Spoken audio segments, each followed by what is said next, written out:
Okay, so over quarantine, we watched Plandemic and documentaries on UFOs and Weinstein's pedophile ring, Hollywood people eating kids or something, and yes, Carol Baskin did feed her cheating husband to the tigers. Anyway, we obviously love a conspiracy, so listen to this crazy story. About 150 years ago, just 5 generations, by the way, the people in power in this country hated and feared an entire race so much that when they started losing them as a free labor force, they planned the oppression of that race in their country to last for countless generations to come. Crazy, right? These people in power were about to lose a whole war, but curiously, they weren't losing their political power. So they sat around with their pipes, conspiring how to ruin a soon-to-be free people. They institutionalized their oppression, raped their women, murdered their children, infected them with diseases, performed government and military experiments on them for decades. They implemented residential segregation and forced them into ghettos, deprived them of the government assistance they gave to poor whites in order to ensure a class disparity that would last for centuries. Deprived them of education, and then when they did finally let them have schools, they successfully ensured that for generations, their neighborhoods would not have the same level of education as their white neighbors.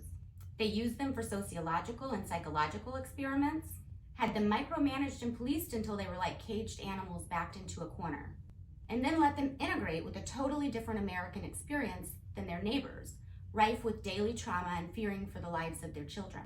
And then they wrote more laws, allowing people in power to use discretion in implementing laws, leading to cities like Minneapolis having an arrest rate of black men at 15 times higher than their white counterparts, with a prosecution rate 7 times greater for the same crimes. They made one of the most medicinal and safest plants known to mankind illegal in order to not just keep it from them, but also to help ignite and perpetuate racist public perceptions while keeping them jailed in a prison system that's privatized into a money funnel that's perpetually funding the cycle of keeping them over-policed and fearful and caged. At the same time, keeping them complacent enough to contribute to capitalism, the very system that's perpetuating this cycle of oppression with just enough freedom that white people could say, well, they had the same opportunities.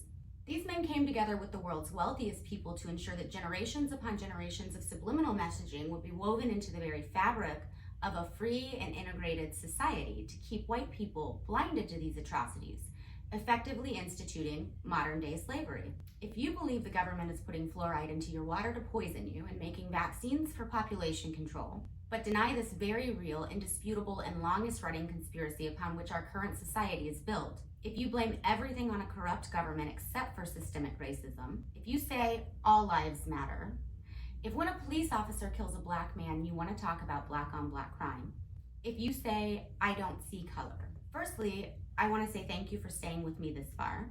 And I'd also like to ask to have a talk with you or an ongoing discussion. Can you even imagine living with the type of psychological and emotional trauma it must cause to live in a world where you fear for your son's life every time they walk out the front door? In fact, my daughter was diagnosed with brain cancer 7 years ago, and I have lived every single day since fearing for her life. And as traumatic as that is, as much as that can just ruin a person, my neighbors heard me and helped me and supported everything I've ever had to do to help her, even if that meant committing federal felonies. And I'd say that's privilege, and I want everyone to have that same privilege. So when black moms are telling us that they live every single day in fear for their sons' lives, when the statistics say that fear is justified, and when we're being asked to help our neighbors, if we're not living in 2 different Americas, if systemic racism isn't real, why aren't we hearing them? Why aren't we believing them? And why aren't we helping them? When George Floyd called out to his mom, Mama! Get up! We get in the car right! He became all of our sons. He was calling out to all of us as mothers, as protectors, as healers. And let me be clear, I have no intention of wasting my time preaching to the choir, and I don't have to pander to anyone. My goal also isn't to vilify anyone. My goal is simply to have conversations that might actually get us somewhere. I think we can all agree that we have an issue here, but we can't even agree on what the issue is in order to start talking about solutions.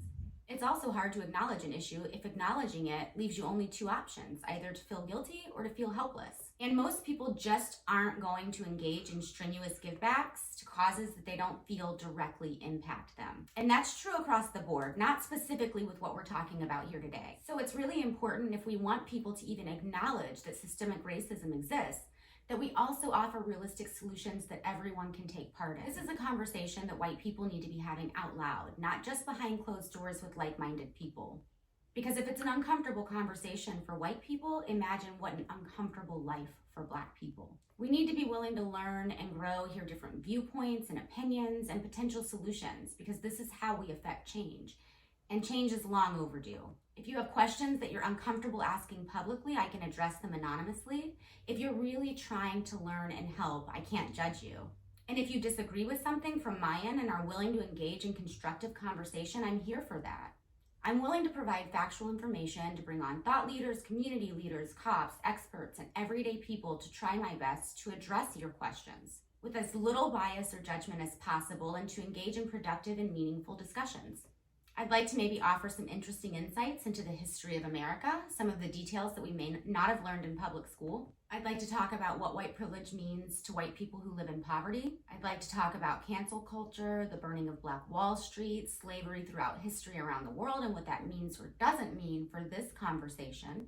Racism versus systemic racism, how one created the other, but they're not the same thing. Systemic racism is a metastatic cancer wrapping around the jugular of Black people, cutting off their blood supply, right? But eventually, as any cancer will, it's going to kill the whole beast. I'd like to talk about why being involved in your local community and government is so important. For instance, I strongly believe every cop should be wearing a camera. And this is something that has to be decided upon locally by local governments. They decide really important things that do affect you directly. I'd like to talk about how this human rights issue became a partisan issue and how we solve the divide that creates, and just everyday ways that we can all contribute to solutions. Rest assured, I have no political agenda here. I'm not even a fan of the 50-50 nation, and I'm definitely not doing this out of boredom or because I have too much time on my hands. But we make time for what's important because human beings are suffering. They're telling us that they're suffering, and they're not being heard. When I'm suffering, people believe me, and then they reach out to help me. And when our neighbors say that they're suffering, we need to hear them. We need to believe them, and we need to help them. We need awareness and action.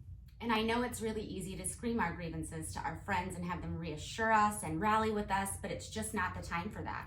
As much as I would love to do that, I would love to go full Seth Rogen right now, but that's not gonna help anything.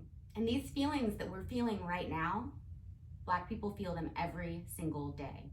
A few days ago, I heard a Black man say, "It's hard to rest in this skin because it's not like you can take it off." And my heart broke. Saying it's better than it once was is no excuse to allow this to continue.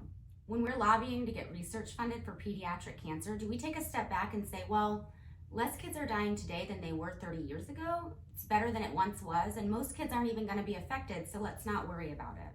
When my daughter was diagnosed with brain cancer, people who had never even heard of pediatric cancer and who'd never met us reached out to help. Why aren't we reaching out to help? Hopefully these conversations start some momentum for real action and tangible change. As we know, justice won't be served until those who are unaffected are as outraged as those who are. So feel free to send me your questions, your opposition to anything I've said so far, suggestions on what should be discussed, and I'll do my best to accommodate those discussions. Some of what I've been hearing so far includes, why would you burn your own house down? Race doesn't exist. Black people can be racist too. All lives matter. I've worked hard my whole life. White privilege doesn't exist. All people were slaves at some point. So these talking points that are repeated over and over again, let's discuss them. In my opinion, we also need to discuss the private prison system, the war on drugs, how homelessness was criminalized. Obviously, the difference between racism and systemic racism. Now, obviously, this is going to fall on deaf ears for people who don't actually want to have these conversations. Some people want to argue, and that's not what this is about. This is just looking to have conversations with people who are willing to be open-minded, who can say, obviously, there is a problem I'm not getting, I'm not understanding, and I want to learn so we can start focusing on progress and solutions. Because what keeps me up at night is knowing that there are people suffering and that we can all participate in helping the end of that suffering. But what doesn't keep me up at night is worrying that cops are going to show up in the middle of the night on a no-knock warrant and break my door down and shoot me to death. Or worse, raid the wrong house and set my sleeping baby on fire with a grenade before shooting her to death. If I leave my front door open, someone's gonna close it for me. If someone mistakenly enters my home thinking it's their own, they're gonna realize their mistake and apologize. I can sit in my backyard with my cell phone, and when I was a teenager, my friends and I ran from parties when the cops got there, and we played loud music in our cars. And when I failed to use a turn signal, and furthermore cut a cop off because he wouldn't let me over, all I got was a ticket. And because I was able to teach my son that if he's in trouble, he can run to the cops, not from them. And because if I felt my son was born into a system that was designed to hunt him down like prey, and no one would listen to my cries for help, I would burn the whole world down. If we as a society aren't gonna let rioters destroy property, we sure as hell aren't gonna let people in positions of power destroy Black lives, because Black lives do matter. So if you don't have these discussions with me, please at least step outside of your comfort zone and start having them with people who are willing to offer you some insight, some perspective, or at the very least, a differing view.